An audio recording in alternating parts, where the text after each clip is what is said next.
On the 15th of February 1941, a German fighting unit arrived in Tripoli, Libya. Their commander was about to become famous.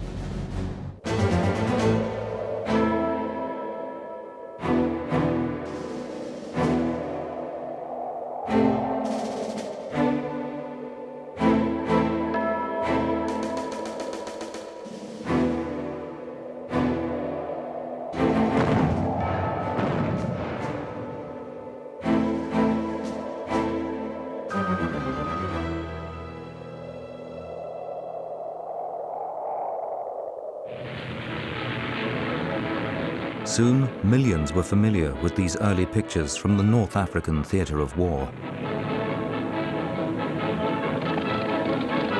General Rommel, der Führer des deutschen Afrikakorps, bei seinen Truppen an der Front. Goebbels wanted to make him into a folk hero, but he wasn't easy to get close to. I first encountered Rommel coming out of no man's land. He suddenly appeared. He was, how should I put it, not very friendly. And so whenever I saw Rommel, when I got back to my driver, I said to him, "Drive that way, so we don't meet him." Images for the newsreel were supposed to show that he was one of them. Der General hält Mittagsrast inmitten seiner Soldaten. But the official propaganda was misleading. Rommel was not popular. You will be shocked, but it's the truth. I can only say the opposite. When Rommel arrived somewhere, every soldier and even some officers hid. It was a punishment to have to report to Rommel. Rommel always pushed himself to the limit. Soldiers used to say that in battle he was always on the front line. That could mean losing a sense of perspective. At the most critical times, everyone was of course living on adrenaline, and Rommel sometimes just lost it. He would then suddenly turn up directing traffic in Benghazi or commanding retreating troops, which of course many other officers could have done instead of him. So was he a military genius or just a run-of-the-mill officer?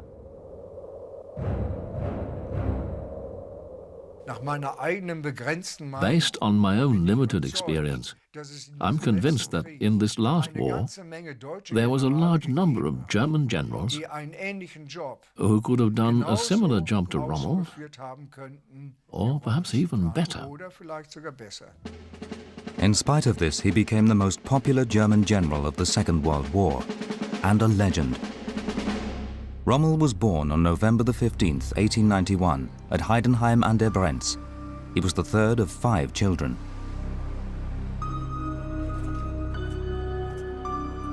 His parents were Helena and Erwin, who was a headmaster.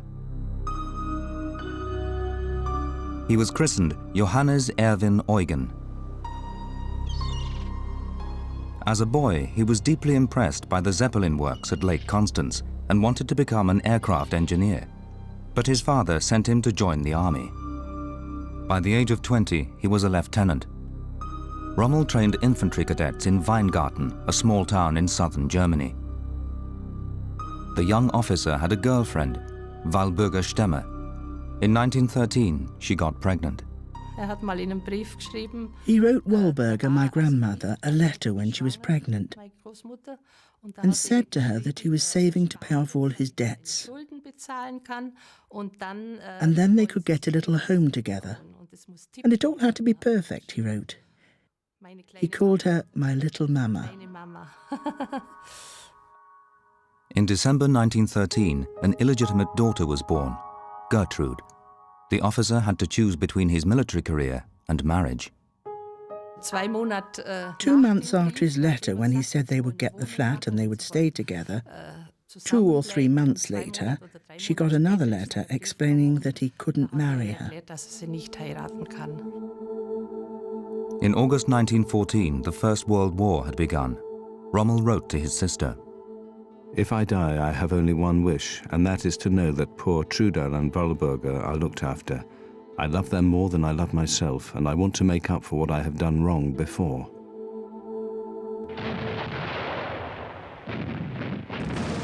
Rommel became a fighter.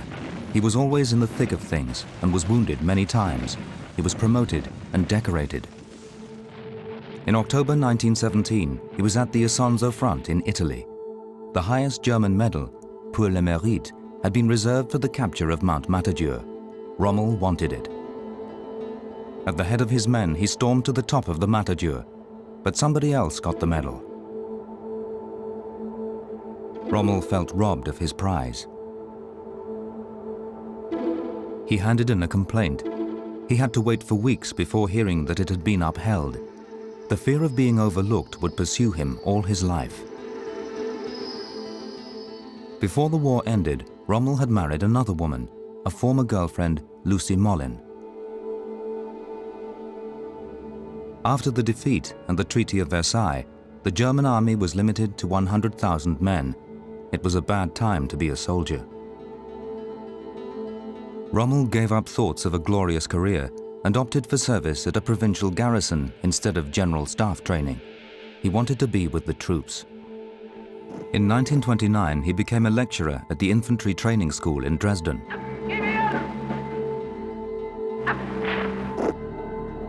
One of Rommel's pupils remembers his classes. I'll just give one example. It was in the French campaign. There was a house on an occupied hill, and it had a barn, and there were a load of Frenchmen there, shooting like mad, just as Rommel wanted to attack. But the artillery said they'd got to take this hill. They needed it as an observation post. So Rommel was given the order to take the hill. But he said to himself, "If I attack, the losses will be colossal." Then he said to us, "So what would you have done?" So we started to talk about how he would have built covering fires, etc., etc. And afterwards we asked him, "What did you do?" He said, "I crept up with my pistol and shot at the barn with flares. It burned, the French disappeared, and we were in." Rommel now had a son and retreated into his private life. Soldiers like him were no longer needed. He was an innate man of action, brimming with ideas, with the flexibility of a fox. But he was not a fox in personality terms at all. Hitler seized power on the 30th of January 1933. Wir hören jetzt immer, jubelt es in den Fenstern herauf. Im Leben immer weiter die Fackeln, der ganze Platz, der ganze Kaiserplatz ist in Tageshelle getaucht. Ein wunderbares Bild. Diese gereckten Arme, das Heil rufen. It was the end of democracy. Army officers had been consciously kept apolitical. We kept out of politics. We were not allowed to express ourselves politically in any way or to be involved in politics at all. And so when the change of government, if you can call it that, took place on the 30th of January 1933, we felt more like observers than people affected by it. Hitler courted these observers. In Potsdam, the cradle of military Prussia, Hitler, a corporal in the war, paid his respects to Hindenburg, the former head of Army Command. Rommel enjoyed that. For 14 long years, he hadn't had any promotion. You have to imagine, these army officers have been fiddling around with cardboard tanks and wooden rifles for more than a decade. Now, suddenly, here was someone who said, "That's enough. Put the toys away. You are going to get proper rifles, proper pistols, and proper tanks now." I can understand that a man who was an officer of conviction would be carried along and enthused by this. On the 14th of September 1934, Hitler attended the Harvest Festival in Goslar.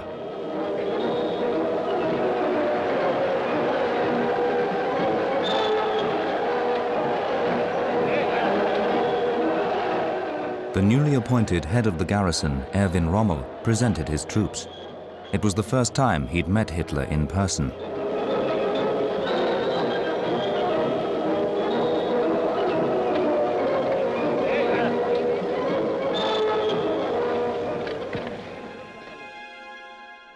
Hitler didn't notice Rommel. But what did Rommel think of Hitler? My father and my mother were deeply impressed by the successes at home and abroad. Of course, they were fake. Hitler just printed money and pretended to be a miracle worker. But at the time, people didn't see through it. Also, Hitler gave the impression of being on the side of the military, and they liked that too. So I can't say that in the years 1933, 34 and 35, my father understood Hitler's true nature. Not at all. If that had been the case, then his behavior would not have been at all explicable. Rommel was promoted. He became lecturer in tactical warfare at the military academy in Potsdam. He published a textbook of his experiences in the First World War. The attack on Mount Matterhorn became a bestseller. In 1938, after the Anschluss with Austria, Rommel was promoted again.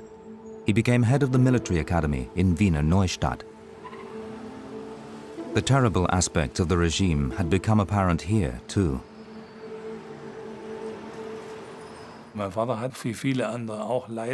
Sadly, like many others, my father considered the whole Jewish issue to be something negative. Certainly something negative, but also something that was eclipsed by all the other achievements. Hitler marched into Czechoslovakia in March 1939. Rommel was appointed commander of Hitler's headquarters. It was more a question of appearances than for military reasons. For a short while, Rommel belonged to Hitler's most intimate circle. Did he know that Hitler planned war? My mother always said that when my father left for the Führer's headquarters in 1939, he was still saying, "As long as my generation who experienced the World War are still around, you can be sure that there won't be a second." Rommel was wrong. On the 1st of September 1939, Poland was attacked. Rommel had been promoted to Major General. He was responsible for Hitler's security. Now he got to know the dictator better. He wrote to his wife, "I'm often with the Führer, even at the most confidential meetings. This trust brings me the greatest happiness, more so than my rank of general. In the evenings, there's always a long progress meeting that I take part in and am sometimes asked for my opinion. It is wonderful to witness the clarity in his treatment of problems. Last night I was allowed to sit next to him. Soldiers are at last valued again." Rommel revered the dictator. Hitler liked Rommel too. He didn't display the usual arrogance of the general staff. Rommel was different from most officers. He was self-taught and a man of action, just like Hitler. Rommel was given a tank division, which was unusual for an infantryman. This was a mark of Hitler's favor. When France was invaded, Rommel was able to prove himself. Just as he'd done in World War I, he stormed through the country at the head of his troops. I was in the same army, in the 4th, and we heard about Rommel. Some sergeant major said to me, "There's this mad divisional commander. He just rushes forward without any cover on the left or right, and yet he's successful." And that was the Gespenster division. We only learned later on that it was Rommel. On the 18th of June 1940, when France capitulated, Mussolini came to Munich. Only 1 week before, he had declared war on France and England. Now Il Duce belonged to the victors, and he wanted more. Libya was then an Italian colony. In September, Mussolini's soldiers in Libya attacked British forces in Egypt.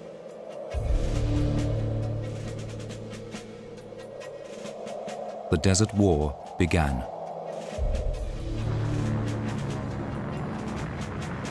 The offensive lasted only 90 kilometers. There were no reinforcements. The Italian forces were exhausted. And then when Mussolini declared war on us, we saw this as a traitorous act, that when Britain was down, and obviously losing the war, that Italy would come in like we described him as a piard dog, a scavenger, to win what he could when we were on our knees. And we decided there and then that he wouldn't, that he'd pay. So this was the attitude we went in, that this was an act of traitorism by Mussolini and the Italian people. And so we had a debt to pay, and we'd make them pay, and we did. In December, the British forces in Egypt started to fight back.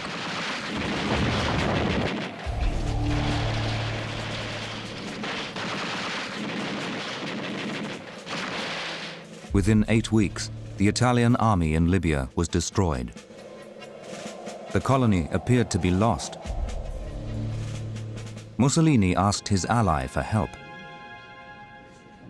An unconventional man was needed for the Desert War, Rommel. Hitler described him as the most daring tank general in the German army. Rommel was sent from occupied France to North Africa. It was the opportunity of a lifetime. I said to him at that time, "Sir, I have read that you find two things in the desert. First God, then revolution." Rommel replied, "Schmuckler, perhaps I will find both." The first German tanks rolled into Tripoli, capital of Libya, on the 12th of March 1941. Rommel, now the commander of the German forces in Africa, came down to the docks himself. His task was to halt the British advance, but Rommel had bigger plans. Heinz Werner Schmidt, a young lieutenant, was also at the docks. He was an observer in the Italian colony of Eritrea in East Africa. Rommel looked at me and then spoke to me. He wanted to know what conditions were like down there. I told him the truth as I saw it. After all, I had been there only 24 hours before. I told him that as far as I could judge, we could not achieve anything militarily. He said, "Lieutenant, what do you know? We will push them back to the Suez Canal and then turn right. You are dismissed." Rommel resorted to cunning to simulate strength. He told the tank drivers to drive round the block and then line up again in the parade. And then I noticed that something was wrong with the chain link on one tank. I thought, good God, they could have got it repaired. And then a bit later I saw the same problem again. Then I realized what was going on. I thought, God, haven't I already seen that tank? Rommel sent his soldiers straight from the parade into the desert to fight the British. In the desert, you saw mile after mile of dust blown about in the air. And even when you couldn't make out any troops, you always saw masses of dust. Rommel invented the following. At the back of a Volkswagen, he put a little motor with a propeller that created clouds of dust. He sent off 3 adapted Volkswagens into the desert, and enemy reconnaissance thought it was a whole regiment. What Rommel didn't know was that this trick was in vain. The British troops were being transferred to Greece. Finally, after 900 kilometers, the first clash with the enemy took place at the desert fort El Agheila.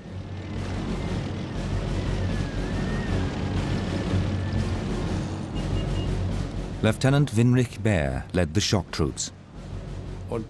I went off on foot with a small detachment along the beach. It was night. We took this fort, but it soon became clear that apart from hundreds of thousands of fleas, there was not one single British soldier there. They only turned up in the morning mist with a few reconnaissance vehicles. So we got them, knocked them out, and that was it. Lieutenant Baer had his camera with him. These are his pictures of the Battle of El Agheila. And that was the first big encounter with the English. And because it had a certain strategic importance, the silly little story appeared in the German press. And Fort El Agheila, according to press reports, was like a Verdun or something. And we were supposed to have fought a great battle. In reality, it was a silly little children's cowboy and Indians affair. Feuer auf angreifende englische Panzer vor Agheila. Generalleutnant Rommel, der kommandierende General des deutschen Afrikakorps, leitet in vorderster Linie den Angriff.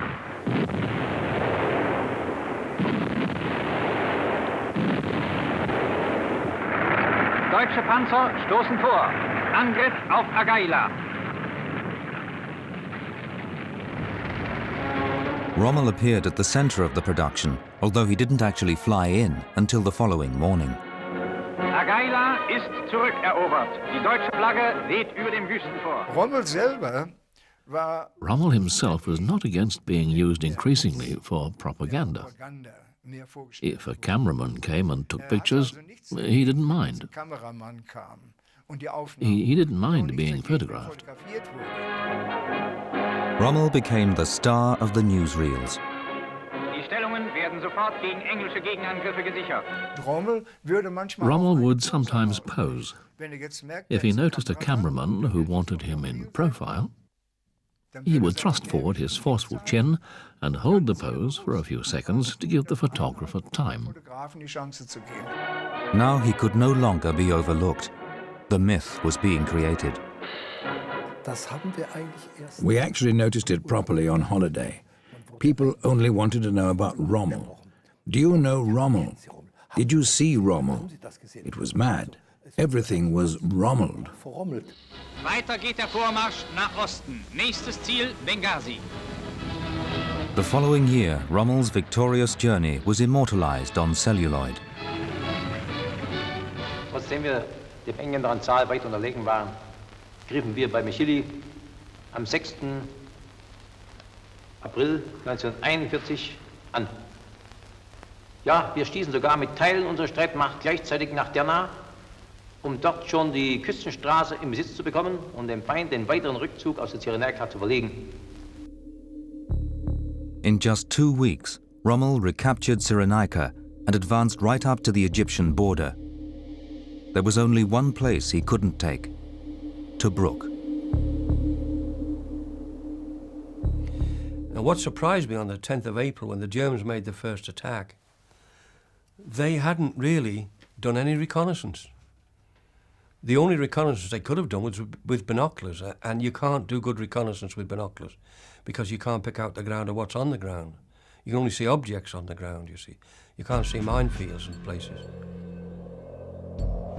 Rommel didn't know that the Italians had made Tobruk into a heavily protected stronghold.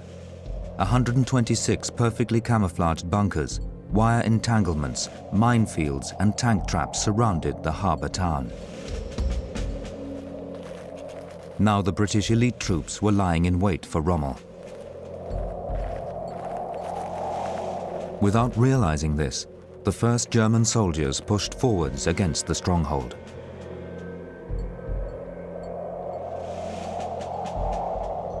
And on the 10th of April, they put in an attack. And to our surprise, they attacked along the road. Now, the road had been ranged by our artillery and anti-tank guns. And they advanced with infantry and armoured cars. And they ran into terrible fire. There was, first of all, an artillery engagement between the artillery of both sides. But once they advanced, they hadn't a chance. They lost a lot of men.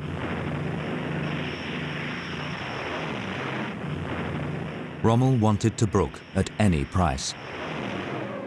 General Rommel landet mit seinem Storch an der Front vor Tobruk.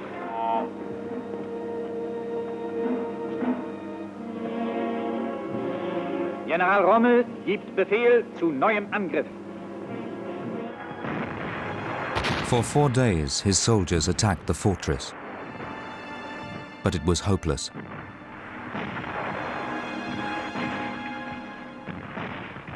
These pictures show the battle for Tobruk.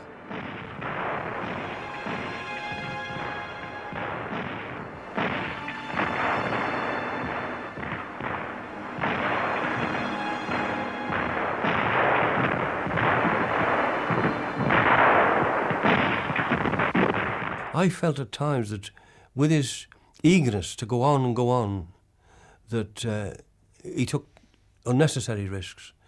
And of course, people paid the price. There were terrible losses. 1,240 men dead, wounded and captured at Tobruk. In Berlin, there were increasing complaints about the behavior of the self-willed general. He was said to lack perspective and to treat his men harshly, abruptly, and even slanderously. I did see him disregard the presence of some ordinary soldiers of a troop. If he felt that a certain officer had not done his duty, then he was quite likely to give him a good dressing down and yell, "Go back to the barracks and get the basic training of a recruit." And if that is said to an officer in front of his assembled troops, it is quite hard. In May 1941, the chief of the General Staff of the army, Franz Halder, tried to get rid of this mad soldier, as he called him. Hitler wouldn't hear of it. For Africa, he needed a man like Rommel, someone who could achieve a lot with limited means. Es folgten harte Kämpfe am Rasmadauer, vor allem im Mai, die beinahe mit Kampfverhältnissen vor Verdun zu vergleichen sind. Aber der deutsche Soldat und neben ihm auch die italienischen Kameraden haben diese schwierigen Zeiten überstanden, haben jeden Versuch, die Festung Tobruk zu entsetzen, abgewehrt oder uns die Stellung an der ägyptischen Grenze zu entreißen. His whole life was about being a soldier. Beyond a certain point, you couldn't have a personal talk with him. It's presumptuous of me to say you couldn't. But he wouldn't readily talk about such things. Rommel never asked me about my family, what I do, or whether I'm a career soldier or not. Rommel was only interested in his war. His chief of staff later described him as an uncompromising, hard, and impersonal man. In spite of everything, his greatness was recognized especially by the soldiers, who often saw him right at the very front. That makes an impression. The Italians weren't used to that. And so, through his personal behavior, the men themselves said, and even the officers, it was worth putting your back into it for someone like that, who did the same himself. Rommel's behavior was also used at home for propaganda. Generaloberst Rommel auf seinem Gefechtsstand. Immer ist bei seinen vordersten Einheiten. In Italy, if a general arrived, he was always surrounded by a huge entourage. It was as though a general was a superior being you could not get near to. But Rommel you saw in the thick of battle. So close he could get hit by the same bullet that gets you. I'd never seen anything like it.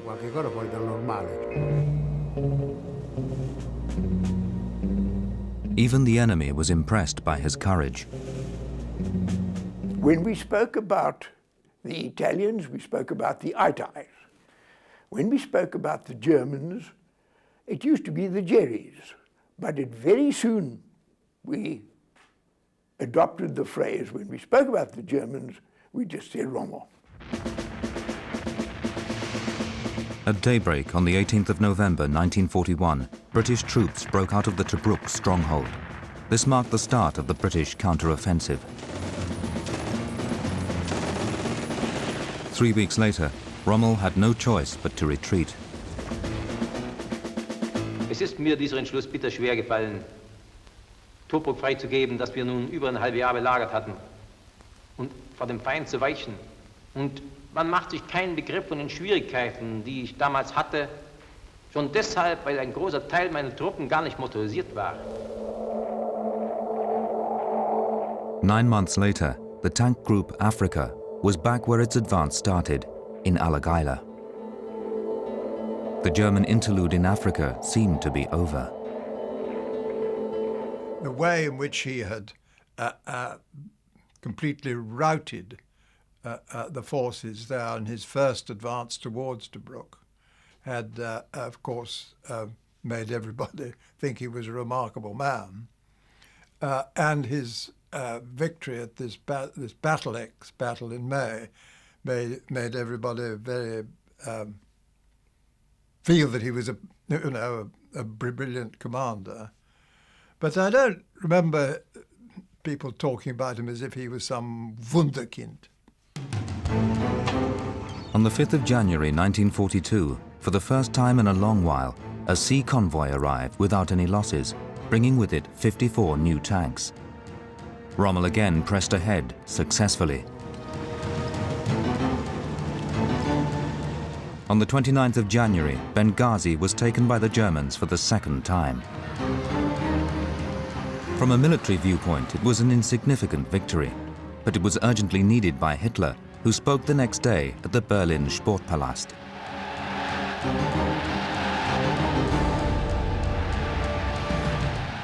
Wir werden fechten, wo wir stehen, keinen Fußbreit vor noch den Kampf aufgeben. Und wenn wir einen Fußbreit aufgeben, sofort wieder vorstoßen. Und wir sind ja so glücklich, es seit gestern zu wissen, dass unser Generaloberst Rommel It was the first time that Hitler mentioned him publicly. Hitler's war of conquest in Russia had come to a standstill, so Rommel's victory was used to distract from the disasters on the Eastern Front. in dem Moment, in dem sie glaubten, ihn geschlagen zu haben, sofort wieder kehrt machte und ihnen wieder zurückschlug.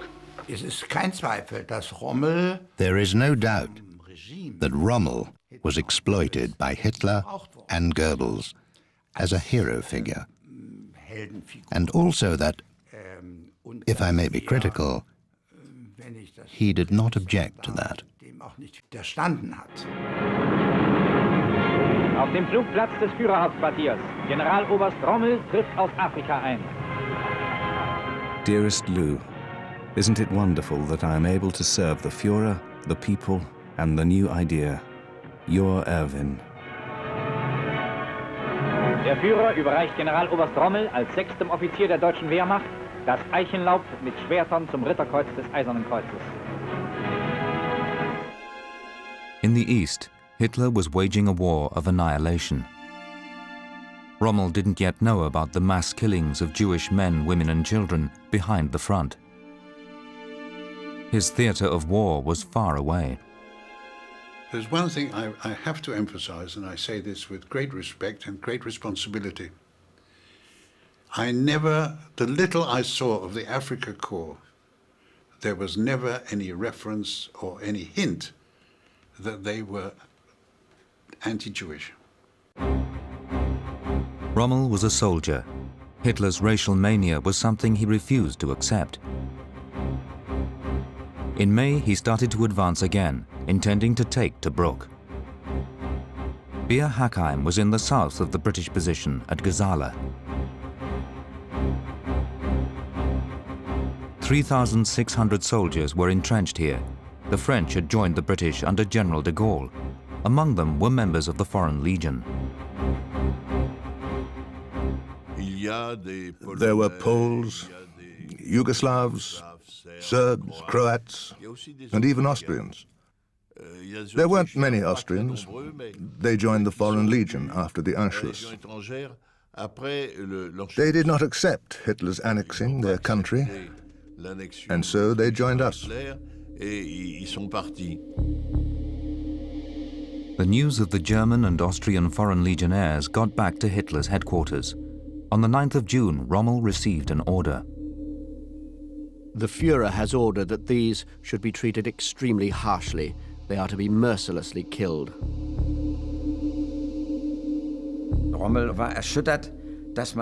Rommel was shocked that people should be shot for just doing their duty like we did. They were enemies, but not partisans or anything like that. You have to respect them. They're men, like us. That won't be done, he said. I can't be responsible for that. On the 11th of June, Bir Hakeim fell to the Germans. 2,619 so-called Free French escaped. 500 were taken prisoner. According to the peace treaty with France, they counted as guerrillas. They were also threatened by the death penalty. Rommel believed that you don't shoot men who are fighting a regular battle, wearing a regular uniform. But Rommel was also someone who feared reprisals. I mean, he was afraid that German prisoners would be treated the same way. Rommel resisted the orders to kill, but he didn't yet question that he was serving a criminal regime.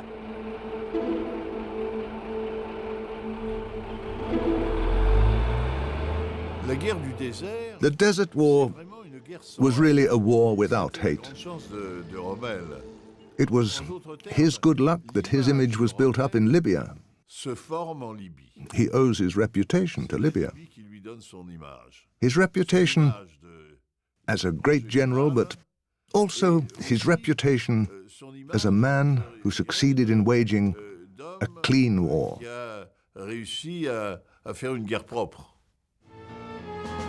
In battle, this clean war was as murderous as any other. Time and again, Rommel got himself into danger. During the attack on the Gazala position, a missile hit his car. His first staff officer, Siegfried Westphal, was wounded. Rommel was okay, I was okay, the driver was okay, but Westphal was hit in the back. Pouring with blood, he fell out of the car and landed on his front in the desert. He was covered in blood. Rommel said, "Schlieffenbach, Leipzig, we must get away."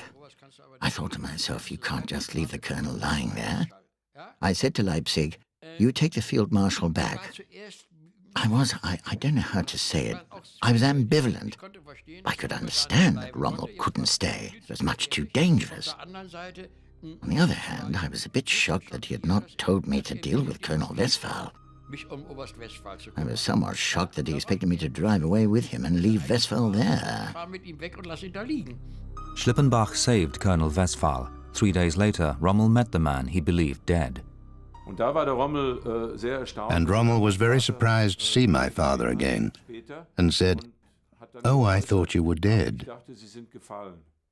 My father was naturally very hurt and took it to heart. In the early hours of the 20th of June 1942 at Tobruk, Rommel's forces finally broke through the outer wall of the fortress. Victory was now within reach.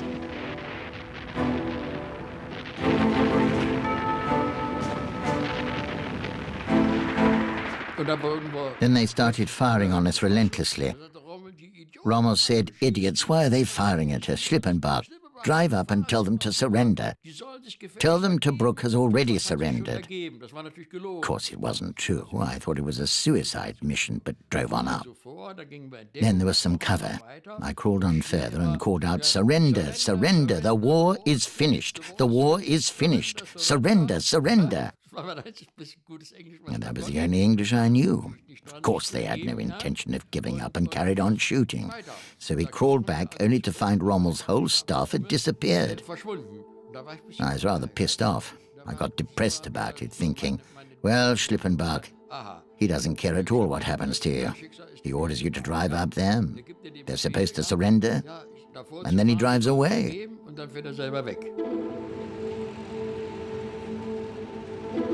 Rommel drove his sappers on impatiently. By dawn, they had removed the last obstacle, the tank traps. The way into the stronghold was clear. And then he said something very clever to me, which even then made a lot of sense.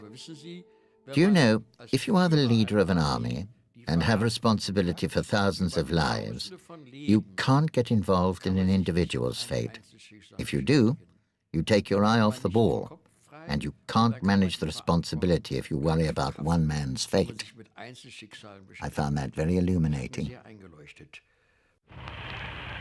Es ist 11:40 An der Stelle, wo unsere Pioniere heute Morgen den Panzergraben, der unsere Panzerdivisionen bei dem Einbruch in die innere Befestigungslinie von Tobruk aufhalten sollten, überwunden haben, treffen wir den Oberbefehlshaber der Panzerarmee Afrikas, Generaloberst Rommel.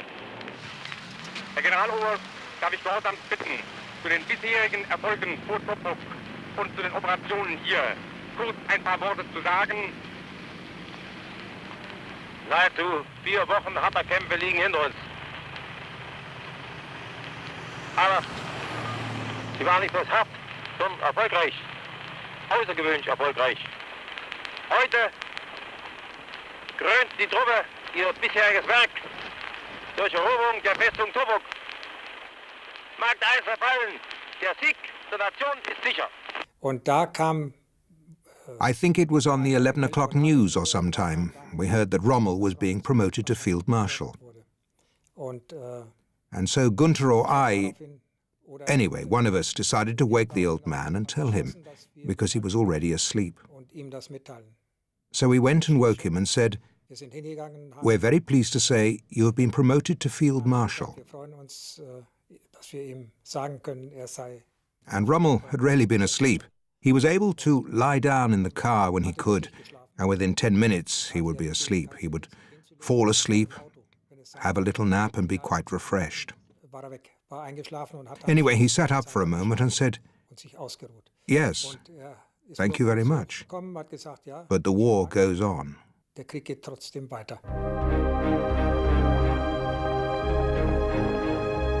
Tobruk was the pinnacle of Erwin Rommel's career.